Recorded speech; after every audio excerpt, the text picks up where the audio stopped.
tonight. No translator tonight. No.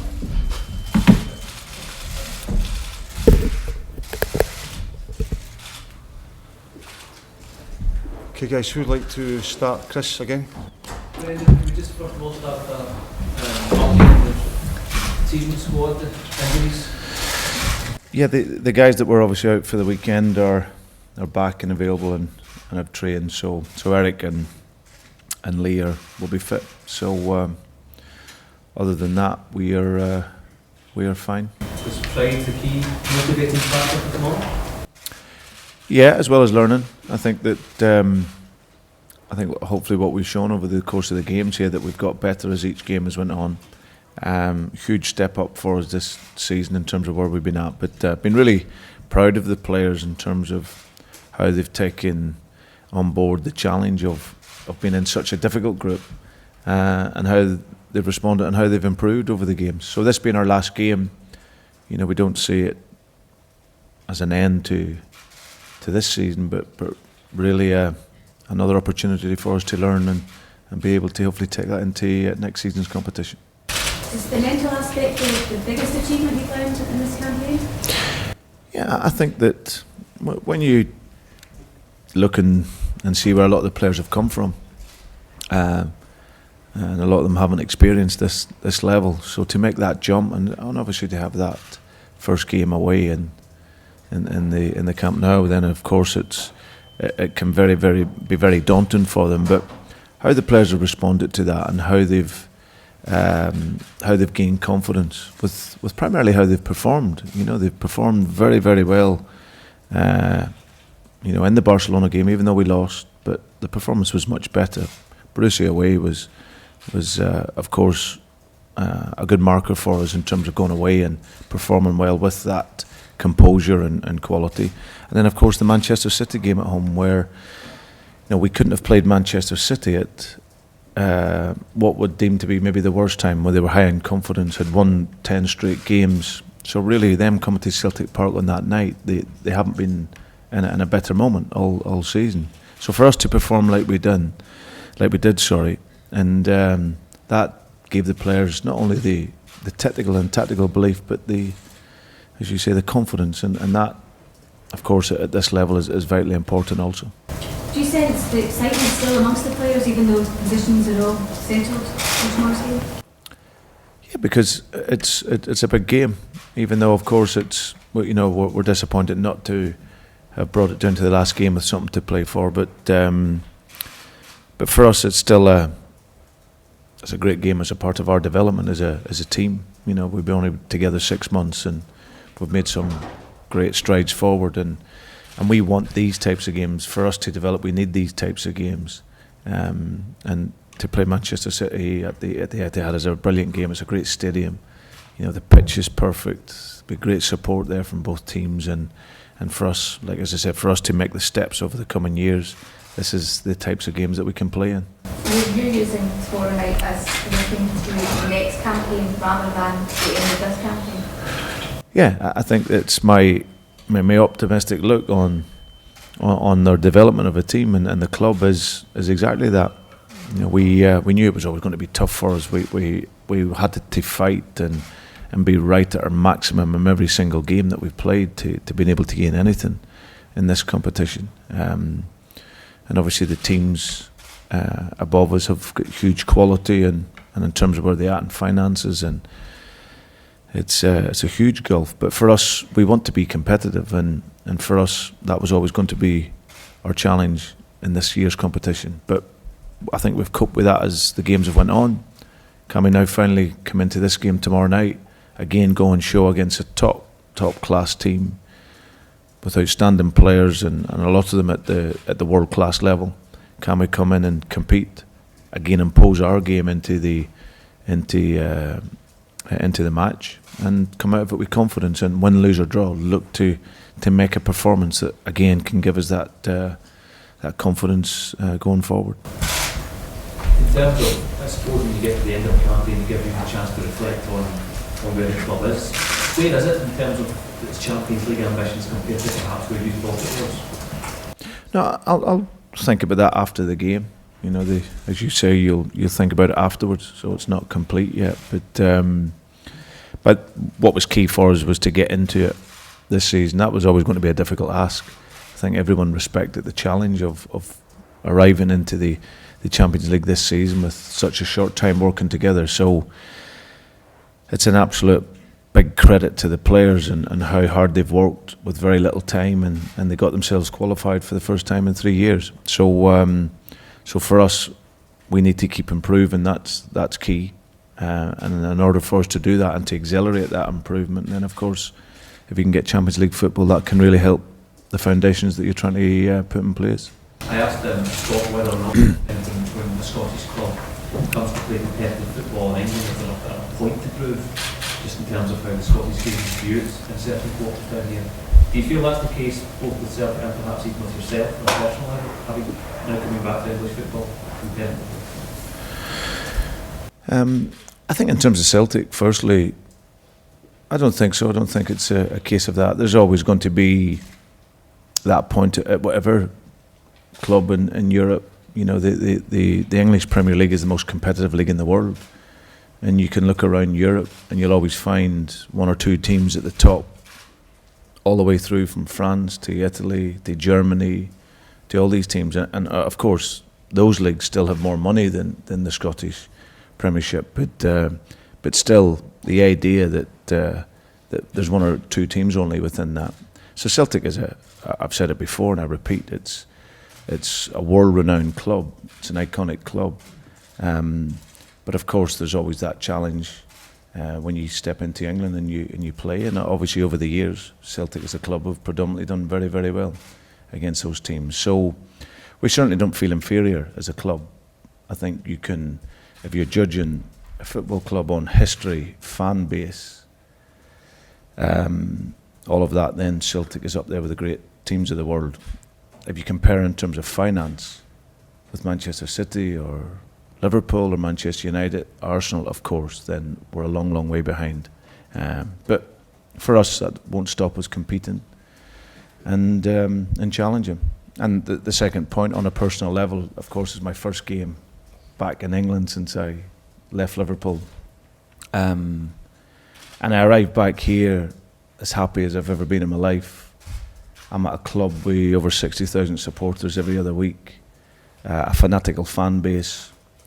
I've got the huge privilege of managing an incredible club with a group of players that are very hungry to learn. We've won the first domestic trophy. We're in the Champions League, so it's gone okay. And I'm very, very happy to be at Celtic and obviously, of course, back playing at a great stadium of Manchester City. Is this, Brendan, a Manchester side that gives you opportunities as the opposition? Because there's 5 clean sheets in 23, so it would suggest that there are not weaknesses, but maybe frailties there. No, I think it's just going to take Pep that wee bit of time to impose the game that he wants. I think he's done brilliant since he's come in. You know, he really is a top class manager who's proven that. But the Premier League is different.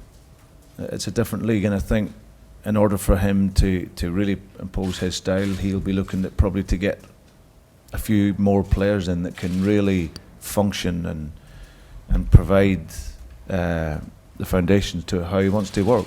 Like I said, I played against Manchester City over a number of years, and I can see the difference of what he's brought to them in terms of the intensity, their ability to work, the flexibility within their systems, how they can play. So there's no doubt he's had a huge influence on them already. And I think him there as a club, they'll look to, I'm sure, put in place that systematic approach where they know how they're going to play, they get young players coming through. So it's just going to take time. And like I say, he won't have had before the level of competition that's in the Premier League. You know, it's not Bayern Munich and well, there's maybe 2 or 3 teams in Germany and then the rest you expect to win. It's not the same intensity either in Spain, you know, where you've got a few clubs there. Here, this is every single week in the Premier League where you get challenged, and there's never an easy game. And I'm sure very quickly into his reign, he will have seen that. But he's an outstanding coach, got great humility in how he works. I'm a huge admirer of his work, and I know that with that time, he will improve the team and how they function, and obviously the club as well. From a managerial point of view, would you expect to face Sergio Aguero simply because he's going to be out till New Year's Eve and you're losing a player that long, you can play him tomorrow? Would you play him? I'm not a mind reader. I think. Would you expect to face him? Well, he's in the squad, isn't he? Yes. So he's available for selection, and if he's available, then he may or may not play. But they've got a number of quality players that they can play. In terms of you coming back here, do you see yourself being manager of Celtic for a long time, or is it a stepping stone to come back? Because it seems like in Scotland there is a glass ceiling, so it doesn't matter how much progress you make, you can never realistically expect to compete on the level of Manchester City or Liverpool. So one day do you see yourself coming back, or is Celtic a means to an end in itself?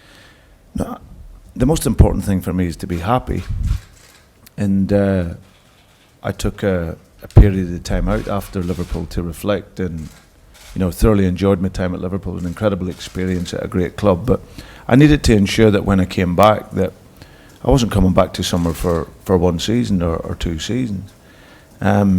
And obviously then when I spoke to the people at the club in Dermot Desmond and Peter Lowell, then they really sold the club to me. I was a huge supporter of Celtic, so I was aware of the size of the club. And I think for me the biggest thing was to have the challenge and to go more somewhere different. I could have stayed and maybe gone back into the Premier League again. But going to Celtic, it's a huge privilege for me. I don't see it as a stepping stone. I see it as a football club. I'm going to be coaching hopefully for another 20 odd years. It's highly unlikely I'm going to be at Celtic for 20 years because of how the modern game works and how football works. But my intention is to be at Celtic for as long as possibly can, to help the club grow, to help it develop, and to take it as far as I possibly can. And for me, it's got huge potential. There's a lot of improvements. I'm working relentlessly every day on and off the field to try and arrive there. Of course, there's financial limitations, which obviously can restrict you and for different other ambitions. But I'm absolutely loving my time in Scotland and working with Celtic. As I said, I'm working with people that I grew up with, supporting the club, and I'm very fortunate. I feel I'm very privileged to be manager of Glasgow Celtic, and it may not have the profile, it might not have the propaganda of the Premier League, but it doesn't diminish the pride and the feeling that I get managing at Celtic, and I hope that can continue for a number of years. Do you think that can continue? I don't doubt for a second Celtic standing in the game and the way that people perceive them, but you're in a league that is an inferior league. But I think every league will be that in comparison to the Premier League. I repeat, the French league, you get Paris Saint-Germain, who will win it more than likely every season. You go into Germany, there's good teams there, of course, with great infrastructure, but you've got Bayern Munich and you get Borussia Dortmund, who'll be up there most seasons. You go into the other leagues around the world, it's pretty much the same. I think what you have, because of the finances in the Premier League, it makes every team competitive. And for me, it's about enjoying my life, enjoying working with players that want to develop, want to learn. For me, I'm living the dream, being the manager of Celtic. It's a huge privilege for me to manage the club. Glasgow's a great city, wonderful city to live. People from all sectors there have afforded me an incredible welcome. Great city, surrounding area has been absolutely first class. So for me, the most important thing is happiness, and if I'm happy, I'm winning. I don't necessarily need to be working in the Premier League to be winning. So as I said, I'll be coaching for another 20 odd years. We'll see where it takes me. But at this very moment in time, and certainly for the immediate future, I'm very, very happy. Coming back to the Premier League, like, do you see the gap between the Premier League and some of the other divisions in Europe only getting wider, given the finances that you've got? Yeah, I think so. I think that, you know, if you look at the Italian leagues and Spain, and I think there's a real fear of the Premier League because of the finances. You know, and I think that the Leicester City story probably would scare a lot of people. It's been a great story for them, of course. But if you're some of these superpowers in Europe, and AC Milan and Ajax and teams like this here, whenever you have players coming out of, you know, some of the huge clubs like Bayern Munich and going into some of the other clubs in the Premier League that might not be deemed high profile, but they can pay the salaries and the finances, then that's something that can frighten some of the top European leagues. So I think in this country here, of course, I loved every minute being it with Swansea and Liverpool in the Premier League. You know, the stadiums are packed every week. You know, the passion, the intensity, the quality. You know, people talk about the Premier League not being as technically as good as the other leagues, but I don't see that. I don't see that.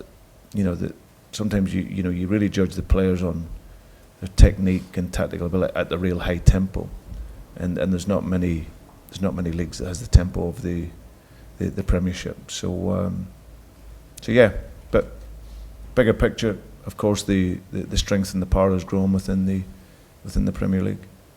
Is that therefore a worry if clubs in Italy or Germany or whatever are fearful of the Premier League?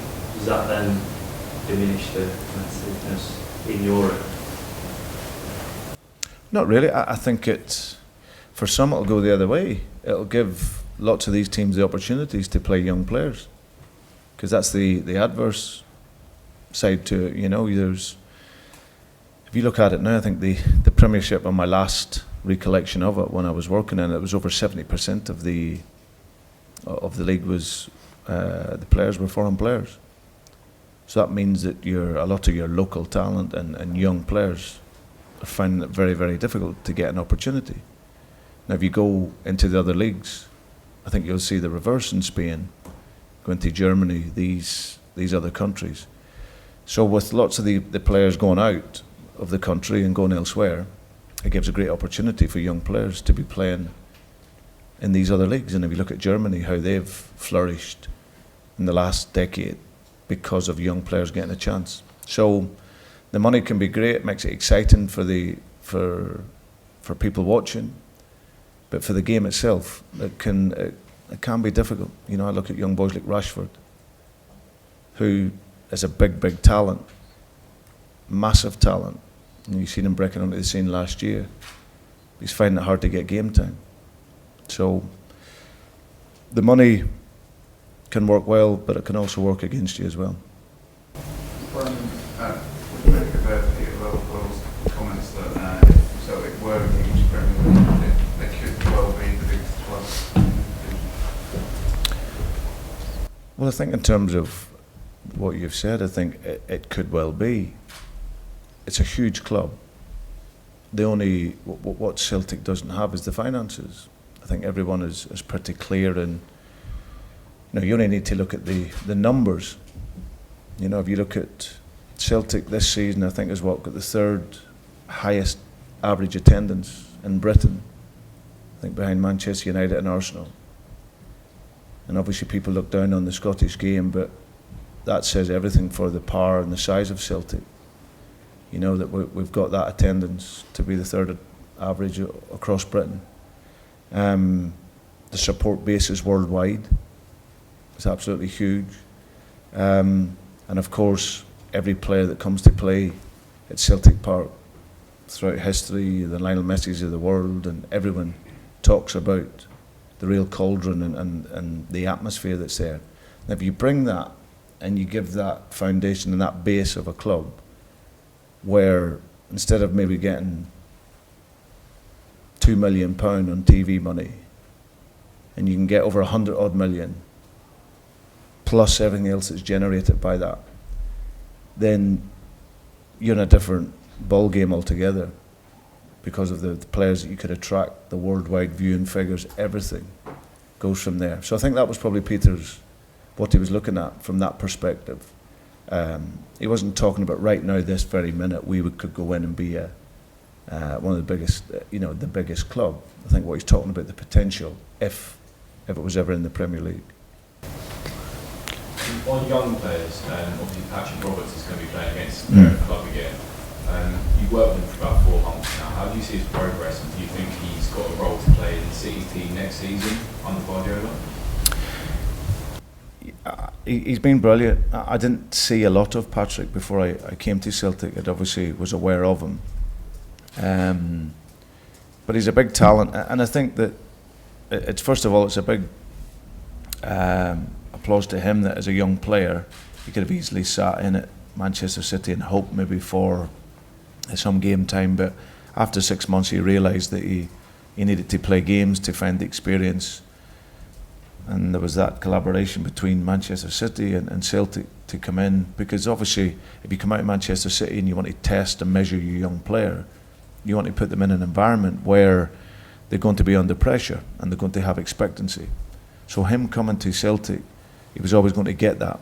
It's a club that looks to win every single game. There's a huge demand, not only to win, but to win in a certain style. And from my time working with him, he's been a joy to work with, and a fantastic talent. He'll then come back here in the summer, and I'm sure Pep and the coaching staff will look at him, and hopefully they'll see that from when he left to when he goes back, he's a better idea of the game tactically, how to press the game. He's obviously got great qualities technically, and he'll come back developed and ready to work. And as I said, he's got great qualities, but it'll be up to obviously the staff at Manchester City if he's going to fit into their plan. But a wonderful talent, a real good kid to work with, and like as I said, we're obviously very happy to have him. Any more questions? No? Thank you very much. Thank you. Thank you. Okay.